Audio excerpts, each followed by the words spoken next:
ಧನುಸ್ಸು ರಾಶಿಯವರಿಗೆ ನೋಡಿ, ನಿಮ್ಮ ರಾಶಿಯಿಂದ ರವಿ ದ್ವಿತೀಯಕ್ಕೆ ಹೋಗ್ತಾ ಇದ್ದಾನೆ. ಇದು ಲೋಚನ ರೂಕ್ಷ ಧನಹೀನ ಅಂತ ಹೇಳುತ್ತೆ.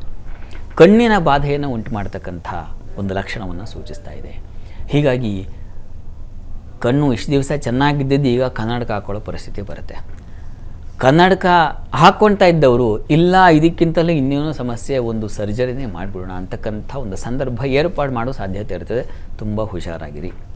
ಹೆಚ್ಚು ನೀವು ಉಪಕರಣಗಳನ್ನು ನೋಡ್ತಾ ಇದ್ದರೆ, ಎಲೆಕ್ಟ್ರಾನಿಕ್ಸ್ ಗೂಡ್ಸನ್ನು ನೋಡ್ತಾ ಇದ್ದರೆ, ನಾವು ಸಾಮಾನ್ಯವಾಗಿ ಅದೇ ಮಾಡೋದು. ದಿನ ಬೆಳಗಾಗಿ ಎದ್ದ ಕೂಡಲೇ ನಾವು ಈ ಕರಾಗ್ರೆ ವಸತಿ ಲಕ್ಷ್ಮಿ ಬಿಟ್ಟುಬಿಟ್ಟಿದ್ದೀವಿ. ಕರಾಗ್ರೆ ಮೊಬೈಲ್ ದರ್ಶನ ಆಗಿದೆ ಈಗ.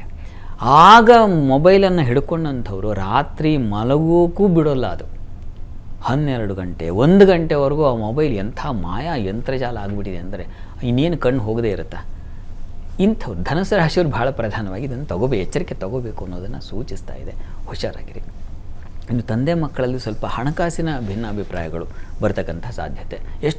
ಎಷ್ಟು ಸಂಪಾದನೆ ಮಾಡಿದ್ರೂ ನಿಮಗೆ ಸಾಕಾಗಲ್ಲ ಅಂತ ತಂದೆ, ಅಥವಾ ಮಕ್ಕಳ ಸಂಪಾದನೆ ಮಾಡಿದ್ರೆ ನಿಮಗೆ ಇಟ್ಟಿದ್ದಾಯಿತು ನಿಮ್ಮ ಕಾಯಿಲೆ ಖರ್ಚಿಗೆ ಕೂಡ, ಈ ರೀತಿಯ ಒಂದು ಭಿನ್ನಾಭಿಪ್ರಾಯ ಬರೋ ಸಾಧ್ಯತೆ ಕೂಡ ಇದೆ.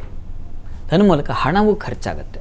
ಅವರ ಒಂದು ಆರೋಗ್ಯ ದೃಷ್ಟಿಯಿಂದಲೂ ಅಥವಾ ನಿಮ್ಮದೇ ಆರೋಗ್ಯ ದೃಷ್ಟಿಯಿಂದಲೂ ಹಣ ಖರ್ಚಾಗುವ ಸಾಧ್ಯತೆ ಜಾಸ್ತಿ ಇದೆ. ವಿದ್ಯಾರ್ಥಿಗಳಿಗೆ ರೂಕ್ಷ ಸ್ವಭಾವ ಬರುತ್ತೆ. ಹೊರಟು ಮಾತಾಡ್ತೀರಾ, ಕೆಟ್ಟ ಸಹವಾಸ ಸೇರುತ್ತೆ, ಪಠ್ಯ ಪುಸ್ತಕ ಬಿಟ್ಟು ಉಳಿದಿದ್ದೆಲ್ಲ ಈ ರಂಗ ಕಲೆ ಇತ್ಯಾದಿಗಳಿಗೆ ಆಸಕ್ತಿ ಬಂದುಬಿಡುತ್ತೆ.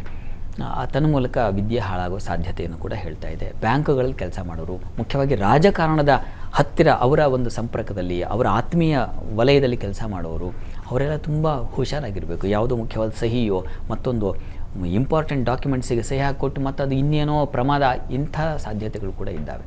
ಹೀಗಾಗಿ ಸರ್ಕಾರಿ ವಲಯದಲ್ಲಿರ್ತಕ್ಕಂಥವ್ರು ತುಂಬ ಜಾಗ್ರತೆಯಿಂದ ಇರಬೇಕು ಅನ್ನೋದನ್ನು ಸೂಚಿಸ್ತಾ ಇದೆ. ಉಪನ್ಯಾಸಕರು ತುಂಬ ಜಾಗ್ರತೆಯಿಂದ ಇರಬೇಕು. ನೀವು ಮಾಡಿದ ಮಾತು ಮುಳುವಾಗಿ ಬಿಡುವ ಸಾಧ್ಯತೆ ಇರ್ತದೆ. ಹೀಗಾಗಿ ಮಾತಿನಲ್ಲಿ ಹಣಕಾಸಿನ ವ್ಯವಹಾರದಲ್ಲಿ ತುಂಬ ಎಚ್ಚರಿಕೆ ಬೇಕು, ಅದನ್ನು ಸೂಚಿಸ್ತಾ ಇದೆ.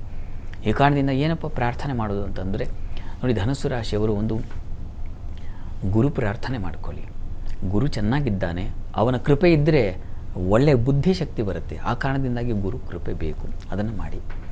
ಎರಡನೇದು, ಈಶ್ವರನ ಆರಾಧನೆಯನ್ನು ಮಾಡಬೇಕು. ಪ್ರತಿ ಗುರುವಾರ ಈಶ್ವರ ಸನ್ನಿಧಾನಕ್ಕೆ ಹೋಗಿ ಬನ್ನಿ, ಅದು ತುಂಬ ಸಹಾಯವಾಗುತ್ತೆ. ನಾನು ಯಾಕೆ ಈಶ್ವರ ಸನ್ನಿಧಾನಕ್ಕೆ ಅದು ಗುರುವಾರ ಹೋಗಲ್ಲ ಅಂತಂದರೆ, ನಿಮ್ಮ ರಾಶಿ ಅಧಿಪತಿಯ ವಿವೇಕವನ್ನು ತುಂಬುತ್ತಾನೆ, ಅವನು ಜ್ಞಾನ ಅಧೀಶ್ವರ ಪರಮೇಶ್ವರ. ಹೀಗಾಗಿ ಗುರುವಾರದ ಮಟ್ಟಿಗೆ ಹೋಗಿ ಬನ್ನಿ, ಅನುಕೂಲ ಆಗುತ್ತೆ.